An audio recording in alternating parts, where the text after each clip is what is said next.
how to turn on ultra wide mode on Snapchat.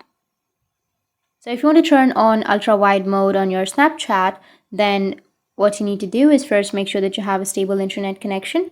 After that, you need to open up your Snapchat. After opening your Snapchat, now you just need to simply go with the search option, which is on the bottom middle. And from here, you need to search for 0.5 or ultra wide camera.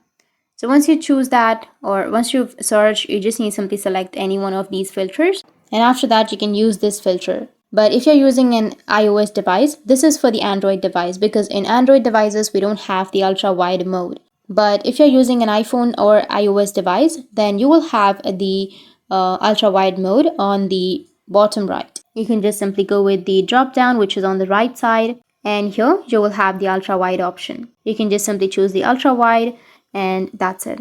And if you have any questions, feel free to comment below. Thanks for watching.